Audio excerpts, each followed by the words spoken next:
Este dispositivo pode ser a solução da tua insônia. Na nossa série de conteúdos sobre medicina do estilo de vida na prática, nós precisamos falar sobre o sono, um dos pilares mais problemáticos, mas também mais importantes para a nossa saúde, para o nosso bem-estar, para a nossa longevidade. E quem não dorme bem, não vive bem. Sono de qualidade é essencial para a saúde física, mental e emocional. Então, hoje eu vou trazer aqui um geral sobre sono e algumas estratégias não medicamentosas eficientes que podem ajudar você a dormir melhor e viver melhor. E por que eu não vou direto nas ações?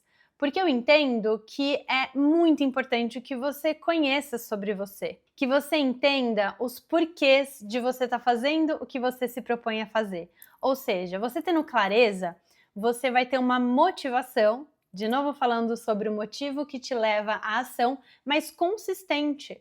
Isso vai ajudar você a manter esse compromisso com você dessas ações que você vai começar a partir de hoje, depois de assistir esse vídeo. O que eu quero estimular aqui com você é a autopercepção, que você comece a se perceber, a perceber os seus sintomas, os seus desconfortos, o que está levando a isso. Então, assim como a gente falou no desafio sem açúcar, quais são os gatilhos, quais são os sabotadores que estão atrapalhando você nesse processo.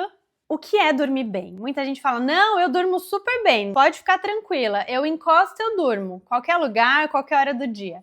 Isso não é dormir bem. Ter sono o dia inteiro é o inverso de dormir bem. O que a gente considera um sono de qualidade é quando você dorme horas suficientes para você e você acorda descansado, você passa bem ao longo do dia. Então, se você tem uma sensação de fadiga física, mental, se você deseja beliscar o dia inteiro, se você tá com uma dificuldade de concentração, de consolidar a memória, tudo isso pode ser indicativo de que o seu sono não tá de muita qualidade. Então vai se percebendo, identificando se é algo que você precisa cuidar. E o que acontece durante o sono? Então, entrando nessa segunda parte desse nosso vídeo, o corpo ele não está desligado quando a gente dorme. Muito pelo contrário, ele está fazendo diversas funções muito importantes para o nosso metabolismo. Dentre elas, consolidação de memória, de aprendizado, crescimento muscular, que a gente faz microlesões musculares quando treina, e é durante a noite que a gente vai ter especialmente esse crescimento muscular, então é muito importante dormir bem, é um dos pilares da hipertrofia, do crescimento muscular, junto com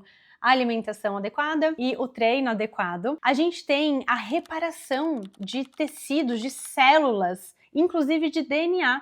Tudo isso vai contribuir para evitar mutações que a gente entende como câncer no futuro, por exemplo. Então, é muito importante que a gente tenha esse sono de qualidade para que o corpo faça todas essas ações, inclusive produção de hormônio de crescimento, por isso que também crianças dormem mais, adolescentes dormem mais. É super importante também para toda a reparação, restauração, aprendizado e crescimento. E que te interessa bastante, possivelmente, a organização dos hormônios grelina e leptina, que são hormônios relacionados à fome e saciedade. Quem nunca passou ali um sono ruim, dormiu pouco e ficou o dia inteiro querendo beliscar? Essa regulação dos hormônios provavelmente foi prejudicada nesse sono interrompido ou curto demais. Então, essas são algumas das funções, né, dos acontecimentos que acontecem ao longo da noite e são muito importantes para a nossa sensação de bem-estar, para a produção de longevidade. Muito bem, vamos então agora para as ações não medicamentosas que podem contribuir, são bem importantes para que a gente tenha um sono de qualidade. A primeira delas, vamos começando em ordem aí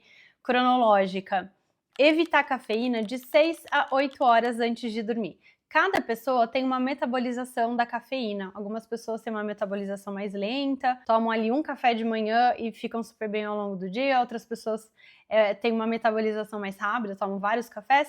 Então, muito cuidado para não deixar essa cafeína até muito tarde, porque isso pode atrapalhar o seu sono. Primeiro ponto, cafeína 6 a 8 horas antes de dormir, jantar pelo menos 2 horas antes de dormir. Isso é super importante também, porque não é pra gente estar digerindo, né? Se o corpo está digerindo, especialmente nesse período da noite, ele não vai estar fazendo parte dessas funções. Então a digestão acontece ao longo da noite, mas também o ideal é que não tome toda essa energia, essa tensão do corpo, digamos assim. Também isso é importante para evitar refluxo. Se você tem refluxo, essa recomendação vai ser muito bacana para você também. Então, jantar 2 horas antes de dormir é super importante. Higiene do sono, que eu falo tanto para vocês que é essencial. Higiene do sono é quando a gente desconecta das telas. 1 hora antes de dormir, mas os estudiosos recomendam 2 horas, mas eu acho que é difícil, né? Então a gente vai organizando de acordo com as possibilidades. Então vamos falar de 1 a 2 horas antes de dormir, desconectar de todas as telas. Celular, TV, computador, o Kindle, tá tudo bem. Reduzindo as luzes da casa também. O ideal é que a gente vá mimicando o cair do dia, porque o nosso corpo, ele é ligado, o nosso ciclo circadiano, ele é conectado ao ciclo do dia. Então, é muito benéfico a gente dormir mais cedo e acordar mais cedo do que dormir 1 hora da manhã e acordar 8 horas depois. Não é a mesma coisa. Existem processos no nosso sono que vão acontecer ali no momento. Se a gente não tá dormindo nesse momento, a gente pode perder esse processo. Então, um ponto importante é a higiene do sono e também a gente colocar esse horário de dormir de preferência ali por volta das 10, 11 horas da noite, o mais próximo disso. Então, se você hoje em dia dorme às 2 horas da manhã, vai puxando 1h30, 1, meia-noite e meia, meia-noite até ir ficando mais cedo, porque isso é importante para que você passe ali por todas as etapas do sono. Desconectar de todas as telas e reduzindo as luzes da casa, de preferência apagando as luzes de cima, deixando mais abajur, mimicando mesmo esse cair do dia e vai favorecer bastante para sua própria produção da melatonina. Se fala muito da melatonina e nós produzimos a nossa melatonina, mas eu preciso estar no escuro. Então, para eu ter sonolência, eu preciso criar um ambiente relaxante, mais escurinho, que vai permitir que o meu próprio corpo produza essa melatonina. Percebe a importância de eu cuidar e fazer esses rituais, digamos assim, organizar o meu ambiente para propiciar que o meu próprio corpo possa fazer as funções dele. Quantas vezes, na verdade, a gente não precisa colocar mais nada. Na verdade, a gente precisa reduzir o que está atrapalhando o nosso corpo maravilhoso, perfeito de funcionar corretamente. Então, reduzir essas telas, reduzir as luzes e fazer atividades relaxantes. Então, a leitura é uma ótima coisa a se fazer nesse período aí que você vai estar desconectado de telas, mas de preferência livros mais relaxantes. Por exemplo, eu amo livros técnicos, eu estou estudando todos os dias, mas eu tenho que tomar cuidado, porque se eu fico lendo livros de medicina, de fisiologia, eu acabo aumentando a minha atenção, ou seja, eu fico com a adrenalina mais alta, o cortisol mais alto, porque eu preciso estar focada, eu preciso lembrar, memorizar, eu tô ali no momento de estudo. Não é o adequado, o momento ali é da gente fazer algo relaxante. Então, livros permitam que você relaxe e durma ali no meio do livro, se for o caso, sem problema nenhum. Arte, pessoas que gostam de fazer coisas manuais e também, né, conversar, né, se você mora com alguém, é também uma ótima oportunidade de vocês se conectarem. Melhora a vida de muitos casais, essas recomendações do sono que eu tô compartilhando aqui, seja você morando sozinho, a relação com você mesmo, e também com parceiro, com parceira, pode contribuir também. Então, a higiene do sono, ela é essencial para um sono de qualidade, tomando cuidado também para o horário que você dorme. Então aqui a gente já falou, sem cafeína, 6 a 8 horas antes de dormir, jantar 2 horas antes de dormir, pelo menos, higiene do sono, e aí a leitura pode entrar, dormir mais cedo é super importante, você perde parte dos acontecimentos metabólicos do sono se você dorme tarde demais, reduzindo os estímulos, então mesmo na leitura que seja algo mais relaxante, e eu gosto muito da prática da escrita.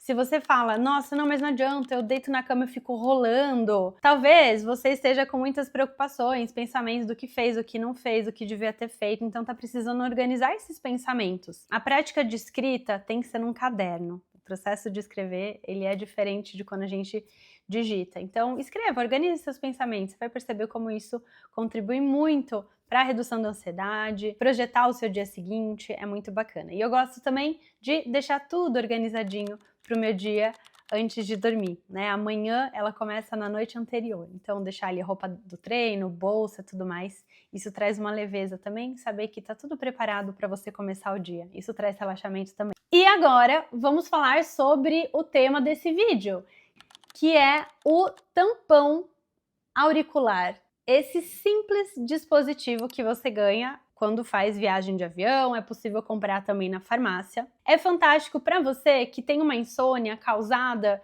por um sono leve. Então tem pessoas que qualquer barulhinho elas já vão acordar, ou pessoas, mães talvez, que os filhos já estão maiores, mas ainda assim dorme nesse estado mais de vigília, ou você que passou por alguma situação meio traumática, ou cuidava de alguém, e aí ficava sempre em alerta, né? Isso aconteceu comigo por um bom tempo, na época que minha mãe estava doente, numa fase mais complicada. Era muito difícil dormir porque eu tinha já recebido ligação falando que tinha acontecido alguma coisa. Então você sempre dorme em estado de vigília porque a qualquer momento podem precisar de você, ou podem te ligar. Então, mesmo quando já passou essa situação, você muitas vezes leva tempo para conseguir de fato relaxar, né? Então, sejam as mães quando os filhos já estão maiores, seja uma situação traumática, seja você que ficou num estado meio de cuidadora por um tempo, num estado de alerta, pode ficar com sono mais leve. E o tampão auricular pode contribuir nisso. Aqui em casa eu tenho a Cherry e ela dorme no nosso quarto e ela anda, porque ela sempre acorda para beber água, para fazer xixi desde que nasceu. Isso me acorda há um tempo, porque eu também fiquei com sono mais leve de uma fase dela, recuperada da história da minha mãe. Teve uma questão da Xê, que eu ficava em estado de alerta há uns anos, ela tá ótima, que eu ficava mais atenta, e aí eu percebi como meu sono ficou mais leve a partir de então. Então isso daqui me ajuda muito, ele não bloqueia, né, então se de fato acontecer alguma coisa você vai ouvir, mas ele reduz muito, ele dá uma abafada, então ajuda bastante, eu gosto. E existem fonoaudiólogas que fazem o tampão exatamente do formato da sua orelha. Então, algumas pessoas que não se adaptam a esse têm essa opção também que eu gostaria de compartilhar. Agora, eu vou ensinar você como que eu uso, né? Porque tem muita gente que fala, ah, mas não para na minha orelha. Vou mostrar pra você como é que eu faço, ó. Então, eu amasso bem, tem que ser muito rápida. Amasso bem, aí ainda tá amassado, tá? Agora você tem que ser bem rápido. Aí você coloca, põe aqui e segura um pouquinho, ó. Pronto. Ó, fica um pouquinho pra fora, mas é suficiente. Esse simples dispositivo pode ajudar demais você que percebe que tem um sono mais leve e que está precisando desse abafamento para entrar num sono mais profundo e reparador. Eu recebo relatos fantásticos de pacientes que viviam anos com insônia, com esse passo a passo precioso que eu compartilhei aqui com você, e eu espero que possa ajudar você também. Então me conta aqui como é que está o seu sono, se você identifica que dorme bem ou não. O que você acha que pode estar atrapalhando? É uma questão geral, né? A gente ficar com o celular à noite, isso tem atrapalhado demais, né? Quantas notificações em 1 minuto de tela, quantas vidas você tá vendo, comparação, você acha que devia estar fazendo mais, diferente, tá todo mundo feliz, rico e saudável, menos você, né? Porque ali você tá vendo um trechinho da vida da pessoa, um palco, né? Todo mundo compartilha ali uma coisa legal que tá vivenciando e você acaba compartilhando o palco da pessoa com o seu backstage. Então não faça isso, especialmente no bloco da noite. Amanhã e a noite elas devem ser pra você. A gente pode falar sobre isso também num próximo tema. Então me conte, como é que tá seu sono? O que você identifica que pode estar atrapalhando? E, como sempre, eu vou fazer esse convite pra prática, pra ação. O que hoje você pode começar a fazer, por menor que seja, para melhorar a qualidade do seu sono. Coloca aqui, quando a gente propõe um compromisso e torna ele público, aumenta a nossa chance de cumprir com esse compromisso. Eu adoro fazer isso, vivo soltando para você os desafios. Estamos aqui nesse desafio, vamos ficar sarada. Esse pilar sono é um dos mais importantes, como eu compartilhei, iniciando a higiene do sono às 9h30 da noite. E eu quero saber de você, porque você merece dormir bem e viver muito bem. Obrigada por me acompanhar nessa jornada pela saúde. Abraço forte em todos vocês.